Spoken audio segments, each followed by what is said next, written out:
Oh. Parang mo, Bobby. Kamusta yung araw nyo?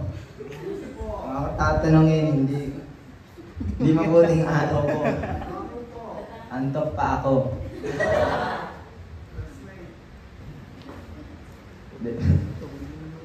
Bago tayo magsimula, papasalamat ako sa nagbasa ng aking passage.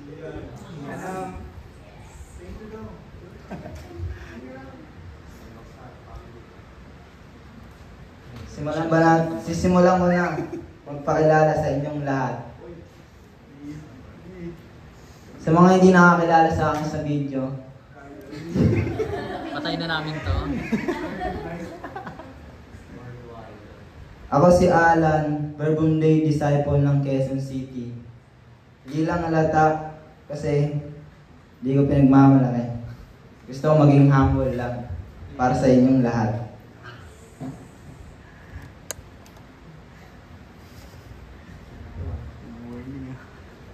Bago natin simulan, bibigyan ko lang kayo ng konting idea. Di ba kanina binasa ni Star ang passage? Dito, para sa akin sa passage na yun. Ang passage natin ngayon ay ang pagbaba ng Holy Spirit sa mga alagad. Katulad natin, nagkatipon-tipon ngayon at nagsama-sama sa isang lugar, sa tahanan ng Panginoon. Marahil ganito rin ang ginagawa ng mga alagad nung panahon na bumaba ang Holy Spirit sa kanila. Ganito din ginawa ng mga alagad noon. Dumating ang Holy Spirit. Parang tayo bilang mga tagasalita ng mabuting balita at nakapagsalita din tayo ng iba't ibang lingwahe o language. Diba, pag nagtipon-tipon tayo, gaya na lang ng, di ba, meron tayong mga misyonera dito, mga iba't ibang lugar galing. May English, may Japanese. Ganun din mga alagad. Simula pagbaba sa kanila ng Holy Spirit, lahat ng lingwahe nila, natutunan nila. Namangha pa ngayon mga iba't ibang bansa sa kanila. Kasi ang galing nila eh. Nagulat sila kaya nila magsalita sa language nila. Kung ako tatang, hindi ko kaya yun eh. Ang hirap nun eh. Pero hindi sila pinabayaan ng Holy Spirit. Ay yung pinangalan doon. Dati ito ikuwento ko na sa inyo yung experience ko dati. Dati isang hamak na tambay lang ako eh. Hindi ko na-expect na tatawagin ng Panginoon dito. Wala na palang mapapala sa buhay. Dahil gusto ko, relax lang talaga. Relax lang talaga sa buhay. Aanin ko ba yung pag-mission? Kung mas maganda na sa bahay ka lang. Kasi mainit yung panahon, higa-higa ka lang. Pero,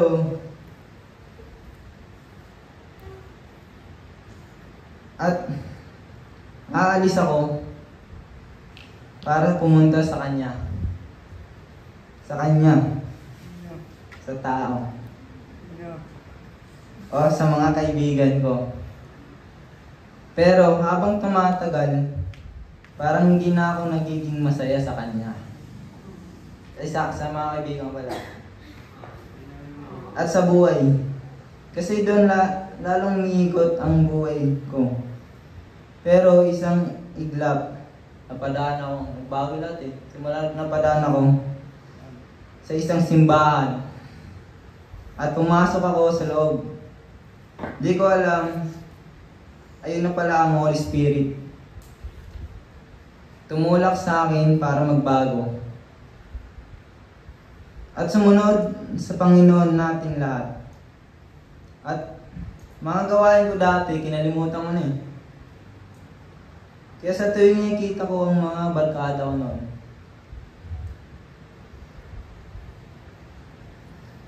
sinasabihan nila ako eh, Alan, ikaw na ba yan? Totoo na ba yung pagbabago mo? Kasi pagkasama namin, di alata. Parang sinasabi sa akin, nagbabago ako, hindi nyo lang napapansin. Kahit kaunti-unti, sabi ko sa kanila. Kaya sabi ko sa kanila, simula ng pagpasok mo sa simbahan, sabi ko nga eh, simula ng pagpasok ko sa simbahan, nagbago talaga yung pananaw ko sa sarili ko eh. Sabi ko may purpose pa pala ako. Bigyan na ng purpose at bumaba yung Holy Spirit sa akin.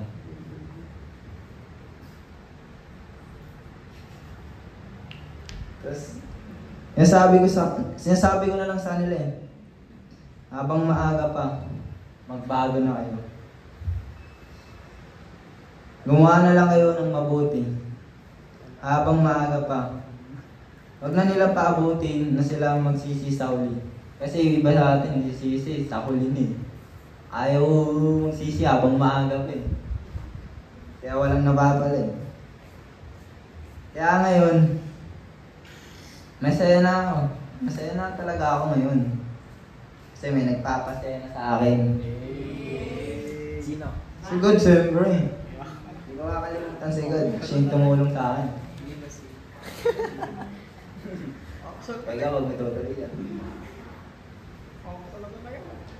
Ang Holy Spirit sa ating buhay para mas lumakas pa ang ating paniniwala sa Panginoon nating lahat at magtitipon-tipon sa isang lugar at naghihintay ng pagdating ng Holy Spirit.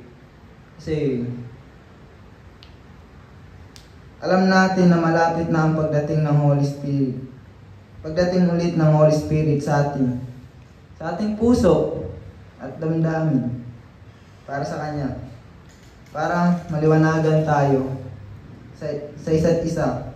Di magtatagal, may nararamdaman ako eh. Para sa Kanya, hindi. Para sa Kanya. Kanina? Para sa Kanya. Huwag na name. Nararamdaman ko, mag-mission ako sa malayo para magbigay ng mabuting balita sa maraming tao.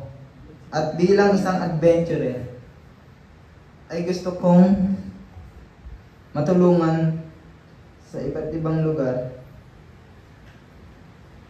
ang mga tao na hindi pa nila alis nakikilala ang Panginoon. Simula ang pagbaba ng Holy Spirit sa akin, doon ko natuklasan na may saysay pa pala ang aking buhay. Sa pagmamagitan ng mission. Sa mission, natutunan ko magbahagi ng salita ng Diyos. Kasi dati di ko talaga na-expect magbabahagi ng salita ng Diyos eh. Kasi isang hamok nga lang talaga ang walang pinagtutunguhan. Pero bumaba yung Holy Spirit, tinawag niya ako parang mission. Para bigyan niya rin ako ng pag-asa na magbago.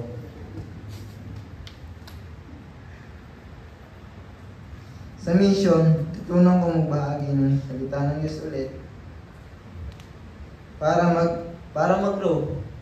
Kasi napansin ko, pag nagbibigyan ng mga gantang guidance at testimonies, namin kami isa lang akong bigyan ng guidelines. Ngayon lang ulit. Bukas ulit.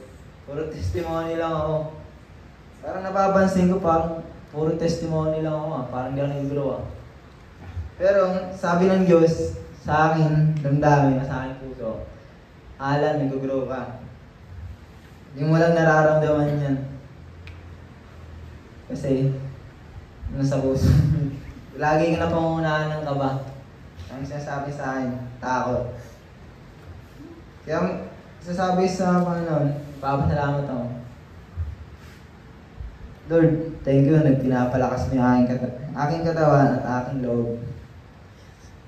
Nag-grow pala ako, hindi lang halata. Natutunan din ng mga kultura. Kasi gusto ko talaga pumunta sa iba't ibang lugar para matutunan yung mga kultura nila. at mangaral ng salita ng Diyos para mapatig kung gaano sila o tayo kamahal ng Panginoon.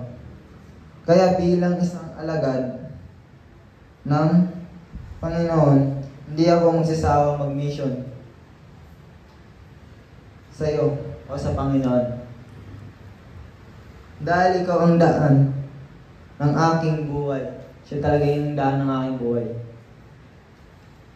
At sa iyo din ako babalik. Parang sinasabi sa kanya parang sinasabi ko sa prayer eh. Papasalamat ako eh. Saan niya ako babalik? Kaya sabi ko sa sarili ko, hindi ako magsasawa ko sumunod sa Kanya. Dahil alam ko sa sarili ko, madami pa akong oras mag-mission. At itama ang pagkakamali ko sa buhay. Kaya simula sa araw na to,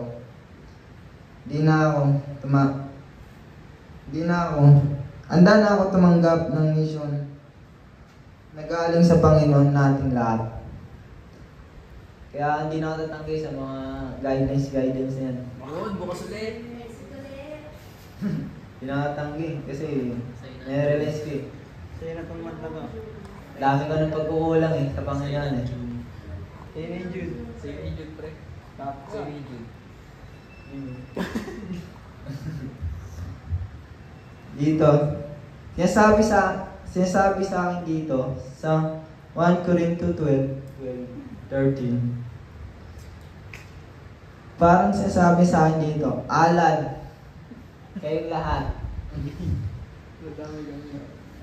ay binautismohan ko para magbigay ng mabuting balita sa iyong mga kapatid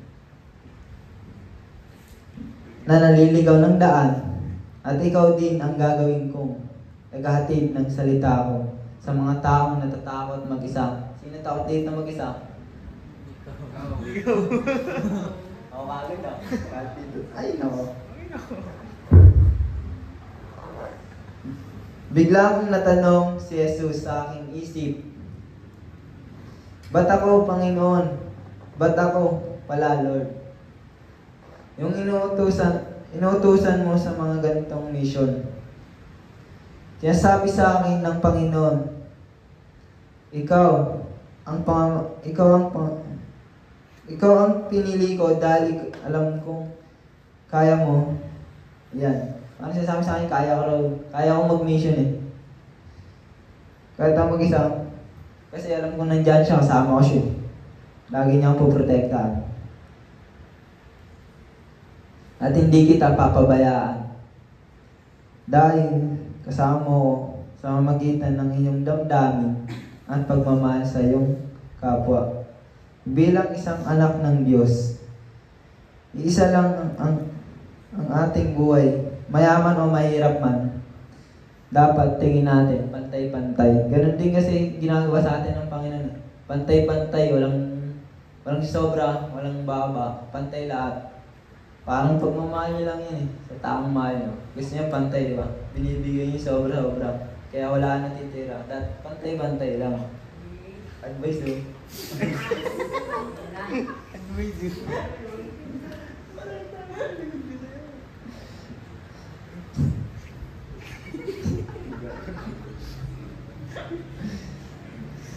yun. Kaya, sumasama ako sa inyong lahat. Sumasama. Kaya, sama-sama tayo sumunod sa kanya pangangaral. Ang mabuting balita. Dahil hindi niya tayo pabayaan, parang pagmamahala ng ating mga ina at ama. Hindi tayo pinapabayaan. Sa lahat ng oras, lagi na sa atin ang Holy Spirit niya para gabayan tayo sa lahat ng mission natin sa buhay. Kaya iniimbitahan ko kayo, sama-sama tayong lahat mag-mission. At isabuhay ang prayer natin. And huwag natin kakalimutan ng Panginoon na hindi tayo nag-iisa. Kasama natin siya. At mamaya, nasa tabi niyo lang, mga kaibigan niyo. Pwede kayo magsabi ng mga problem nyo. Kasi yung mga kaibigan natin, ay yung ano natin, parang siya yung ginagamit ng Panginoon eh, para makinig sa ating lahat. Ayun. Salamat sa inyong mga